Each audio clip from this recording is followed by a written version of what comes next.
وادیوں میں رسوائی کا شکار ہے۔ اللہ اللہ، اندازہ فرمائے آج تعلیم کا رجحان اتنا کم ہو چکا ہے کہ علماء کو ضرورت پیش آ رہی ہے تعلیمی بیداری کانفرنس کے انعقاد کی، ورنہ ایک دور تھا اللہ اکبر جو مسلمان ہوتا وہ پڑھا لکھا ہوتا، اور اتنا پڑھا لکھا ہوتا کہ دنیا کی قومیں اس کے دروازے پر علم کی خیرات مانگنے کے لیے آیا کرتی تھی۔ اندازہ فرمائیں وہ علم ہوتا، آپ نہیں جانتے بڑے بڑے مفکرین، بڑے بڑے دانشور، بڑے بڑے اہل علم، بڑے بڑے اہل قلم اور بڑی بڑی اللہ اکبر فلسفے کی کہ وہ بنیاد کو بیان کرنے والے محمد رسول اللہ کے غلام ہوا کرتے تھے۔ میرے پیارے آقا علیہ الصلوۃ والتسلیم کے پیارے دیوانوں، آج میں آپ کے سامنے یہ بات رکھوں، جب سے مسلمانوں کی توجہ علم کی طرف سے ہٹی ہے، نتیجہ یہ ہوا ہے آج ذلت کی وادیوں میں بھٹک رہے ہیں۔ لوگ کہتے ہیں مولانا کل تک ہم بادشاہ تھے، آج ہم لوگ بھکاری کیوں ہیں؟ میرے عزیز، کل تک بادشاہ اس لیے تھے کہ ہمارے ہاتھ میں اللہ اکبر علم کی شمع تھی، علم کی دولت تھی، اسی لیے ہم کامیاب تھے۔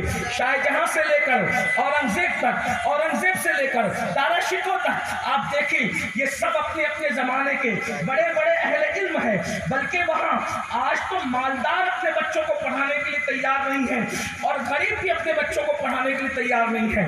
مالدار اس لیے پڑھانا نہیں چاہتا کہ میرے پاس تو فیکٹری ہے، میرے پاس تو دولت ہے، میرے پاس تو مال ہے، میں پڑھا کر کیا کروں گا مولانا؟ اس لیے کہ پڑھاؤں گا تو نوکری دلانی پڑے گی۔ یاد رکھنا، ہم نوکریوں کے لیے بچوں کو نہیں پڑھاتے، ہم اس لیے پڑھاتے ہیں کہ ہمارے بچے علم کا زیور حاصل کر کے ایک اچھا انسان بنے۔ اللہ اکبر، نوکریوں کی فکر کے ساتھ پڑھانے کی یہ بودھی فکر بعد میں جنم لی ہے۔ ہم نے اپنے بچوں کو اس لیے پڑھایا ہے کہ وہ اچھا انسان بنے۔ او مالداروں توجہ کرو، اگر آپ یہ سوچتے ہیں پڑھا کے کروں گا کیا، تو یاد رکھنا پڑھے لکھے کی فکر میں اور ان پڑھ کی فکر میں زمین آسمان کا فرق ہے۔ پڑھے لکھے کے کھانے کے انداز میں اور ان پڑھ کے کھانے کے انداز میں زمین آسمان کا فرق ہے۔ پڑھے لکھے کی گفتگو میں ان پڑھ کی گفتگو میں زمین آسمان کا فرق ہے۔ پڑھے لکھے کی سوچ میں ان پڑھ کی سوچ میں زمین آسمان کا فرق ہے۔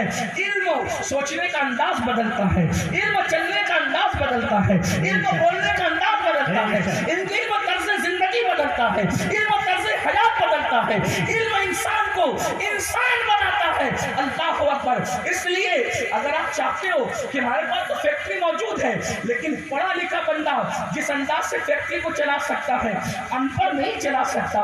اس لیے اپنے بچوں کو پڑھائیے تاکہ ہمارے بچے اچھے عالم بنے، اچھے انسان بنے۔ آپ کو بتاؤں شاہ جہاں نے اپنے بچوں کو اتنا پڑھایا، اورنگزیب خود بھی، دارا شکوہ خود بھی، یہ لوگ صاحب تصنیف گزرے، اور ساتھ ہی ساتھ بیٹیوں کو بھی اتنا پڑھایا کہ جہاں بیگم نے سب سے پہلے میری اپنی دانش کے مطابق سرکار غریب نواز پر دنیا کو ایک مستند کتاب عطا کی۔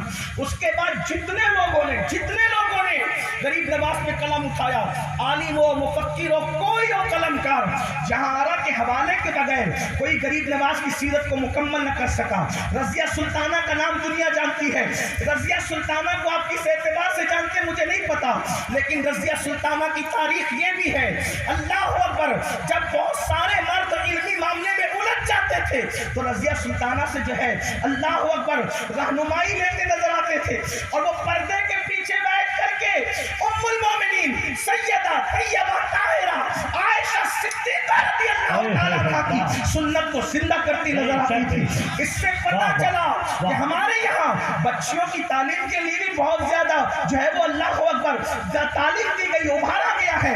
1450 سال کے بعد لوگوں کو اب شعور آیا ہے، بیٹی بچاؤ بیٹی پڑھاؤ۔ میرے نبی نے 1450 سال پہلے بیٹی بچا کر بھی بتا دیا، بیٹی پڑھا کر بھی بتا دیا۔ نعرہ تکبیر، نعرہ رسالت، نعرہ رسالت، فیضان غریب نواز، فیضان اعلی حضرت، فیضان امیر ملت، حضور امان ملت، نعرہ تکبیر، نعرہ رسالت۔ واہ واہ واہ واہ۔ کوئی میں ہوائی بات نہیں کر رہا ہوں، جب اور جگہ پر بیٹی کو پڑھنے کی بنیاد پہ پھانسی دی جا رہی تھی، اس وقت ہمارے یہاں کی بیٹیاں صدیقہ بنت صدیق، مفتی بیدار ملت کی حیثیت سے امت کو فتوے دیتے ہیں بے شک واہ واہ یہ بے ہماری شک خوبصورت تاریخ ہے. دنیا بعد میں اس طرف آئی ہے. آپ مقتدا ہو، ساری دنیا مقتدی ہے. بے شک بے لیکن شک جب سے آپ نے اپنے بزرگوں کے طرز فکر کو چھوڑ دیا ہے، اس کے بعد سے دنیا کے آپ اندھے مقلد بنتے نظر آ رہے ہیں. ایک بات آپ کو بتاؤں، میرے علماء بیٹھے وہ میری بات کی تائید کریں گے. میں ان کی معلومات میں تو کوئی اضافہ کرنے کے لیے نہیں کہہ رہا ہوں، نہ میں اضافہ کر سکتا ہوں، لیکن وہ دعائیں ضرور دیں گے اور آپ کو بتائیں گے کہ میں سچ کہہ رہا ہوں. بعض مرتبہ بیٹیوں نے اتنا پڑھا کہ بیٹے ان کی شاگردی کرتے نظر آئے. آپ نے نام سنا ہوگا دنیا میں امام دار الحجرہ سیدنا امام مالک رضی اللہ تعالیٰ عنہ اپنے زمانے کے بڑے عظیم عاشق رسول ہے. بخاری کی تصنیف سے پہلے آپ نے کتاب لکھی جس کو دنیا موطا امام مالک کے نام سے جانتی ہے.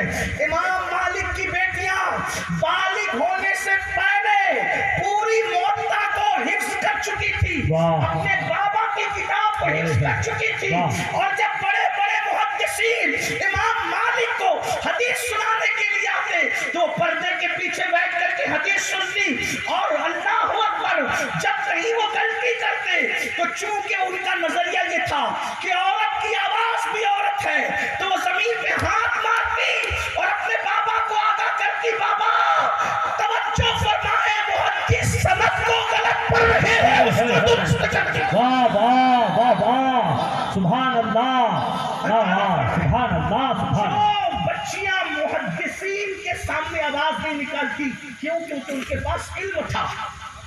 بچیوں کے پاس علم نہیں، اس لیے وہ کسی کا بھی ہاتھ تھامنے کو بھی معیوب نہیں. اللہ اکبر اللہ. اگر ہم اس ہاتھ کے تھامنے کی رسم بد کا خاتمہ چاہتے ہیں کیا بات. تو ان ہاتھوں میں اسمارٹ موبائل کی بجائے کتابیں دینا. واہ واہ بے شک. ان ہاتھوں میں اللہ اکبر انٹرنیٹ کے آلات دینے کی بجائے ان کے ہاتھوں میں کتابیں دینی ہوگی. آپ جانتے ہیں ایک خاتون ہے مصر میں جسے دنیا نفیسہ المصری کے نام سے جانتی ہے. یہ سیدہ نفیسہ مصری کون ہے؟ امام اہل سنت سیدی اعلیٰ حضرت نے احسن البیاں لیادہ کی دعا پر جو اپنے والد کی کتاب پر حاشیہ لکھا، اس میں دعا کی قبولیت کے جو مقامات گنا، اس میں سے ایک مقام یہ بھی کہ نفیسۃ المصری کے مزار پر جو دعا کی جاتی ہے وہ فوراً قبول ہوتی ہے. یہ بہو ہے امام جعفر صادق کی، یعنی امام حسین کے خاندان کی بہو ہے اور امام حسن کے خاندان کی بیٹی ہے. یہ وہ خاتون ہے، حسنی ہے اور امام حسین کے خاندان کی بہو ہے. جب ان کے شوہر مدینہ منورہ سے ہجرت کرتے ہیں تو یہ بھی شوہر کے ساتھ ہجرت کر کے مصر آتی ہے اور مصر میں بیٹھ کر یہ پردے کے پیچھے سے لوگوں کو تعلیم دیتی ہے. ہم ان کو نفیسہ مصری کہتے ہیں، لیکن علم والوں نے ان کو نفیسۃ العلم کہا ہے.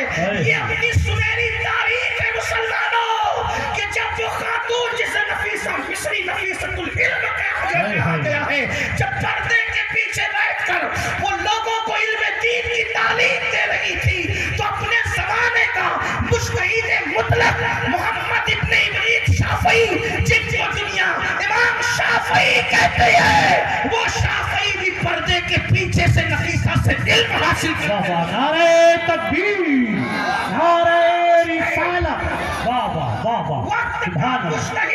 اسلام کی بیٹی کے پاس پردے کے پیچھے بیٹھ کر علم حاصل. جب تک ہمارے درمیان علم تھا.